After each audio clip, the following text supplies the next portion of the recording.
സ്നേഹം എല്ലാ മുറിവുകൾക്കുമുള്ളൊരു ഔഷധക്കൂട്ടാണെങ്കിൽ സ്നേഹം മൂലമുണ്ടാകുന്ന മുറിവുകൾക്ക് ഈ ലോകത്തു തന്നെ മരുന്നുകളില്ല. ഒരു ഡോക്ടർമാർക്കും ചികിത്സിച്ച് ഭേദമാക്കുവാനും കഴിയുകയില്ല. അതിനാൽ ആരും ആരെയും സ്നേഹിച്ച് മുറിവുകളേൽപ്പിച്ചകന്നു പോകാതിരിക്കുക. സ്നേഹിച്ച വ്യക്തിയോടൊപ്പം നിങ്ങൾക്ക് മരണം വരെ ഒരുമിച്ച് ചിരിച്ച് കളിച്ചുണ്ടുറങ്ങി ജീവിച്ച് തീർക്കുവാനാണെങ്കിൽ മാത്രം, അതിന് കഴിയുമെങ്കിൽ മാത്രം നിങ്ങൾ ആ വ്യക്തിയെ സ്നേഹിക്കുക.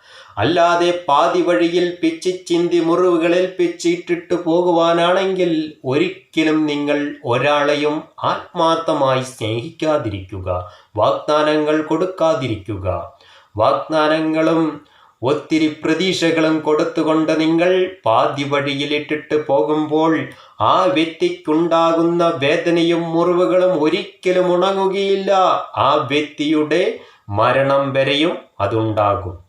അത് നിങ്ങളെയും ഏറ്റുന്നു വരും. കാരണം ഓരോരോ സമയത്തും ആ വ്യക്തി നീറി പുകഞ്ഞുകൊണ്ടിരിക്കുകയാണ് നിങ്ങളെ ഓർത്തുകൊണ്ട്. നിങ്ങൾ ഏതൊരു ജീവിതത്തിലേക്ക് ആ വ്യക്തിയെ സ്നേഹം കാണിച്ച് ഇട്ടിട്ട് പോയാലും ഒരിക്കലും നിങ്ങൾക്ക് പോയ ജീവിതത്തിൽ ഒരു മനസ്സമാധാനവും സന്തോഷവും കിട്ടിയെന്നു വരില്ല. കാരണം നിങ്ങൾ സ്നേഹം കാണിച്ച് മുറിവുകളേൽപ്പിച്ച് പാതി വഴിയിൽ പിച്ചി ചിന്തി ഇട്ടിട്ട് പോയ ഒരു വ്യക്തി അവിടെ നീറിപ്പുകഞ്ഞുകൊണ്ടിരിക്കുകയാണ്. അതിനാൽ ആരെയും ആത്മാർത്ഥമായി സ്നേഹിച്ച് വഞ്ചിച്ച് പറ്റിച്ച് പോകുവാൻ ആണെങ്കിൽ നിങ്ങൾ ഒരിക്കലും ഒരാളെയും സ്നേഹിക്കരുത്. ആ സ്നേഹം അത്രമാത്രം വേദനകൾ ഉണ്ടാക്കുന്നതാണ്. അതുകൊണ്ട് നിങ്ങൾ ഒരിക്കലും മനസ്സറിഞ്ഞ് സ്നേഹിച്ചിട്ടിട്ടിട്ട് പോകരുത്. അങ്ങനെ പോകുവാനാണെങ്കിൽ സ്നേഹിക്കരുത്.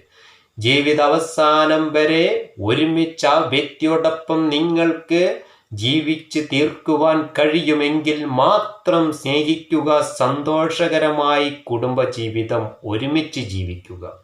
അതിനെ കഴിയാത്തവർ ഈ പരിപാടിക്ക് നിൽക്കാതിരിക്കുക എന്ന് പറഞ്ഞുകൊണ്ട് ഈ ചെറിയ വീഡിയോ ഇവിടെ നിർത്തുന്നു. ഇതേപോലെയുള്ള പുതിയ പുതിയ വീഡിയോസുകളുമായി വീണ്ടും വേറെയൊരു വീഡിയോയുമായി കാണാം. ഈ വീഡിയോ നിങ്ങൾക്ക് ഇഷ്ടപ്പെട്ടാൽ ഈ ചാനൽ ഒന്ന് സബ്സ്ക്രൈബ് ചെയ്യുക. തൊട്ടടുത്ത് കാണുന്ന ബെൽ ബട്ടൺ എനേബിൾ ചെയ്യുക. Okay, by.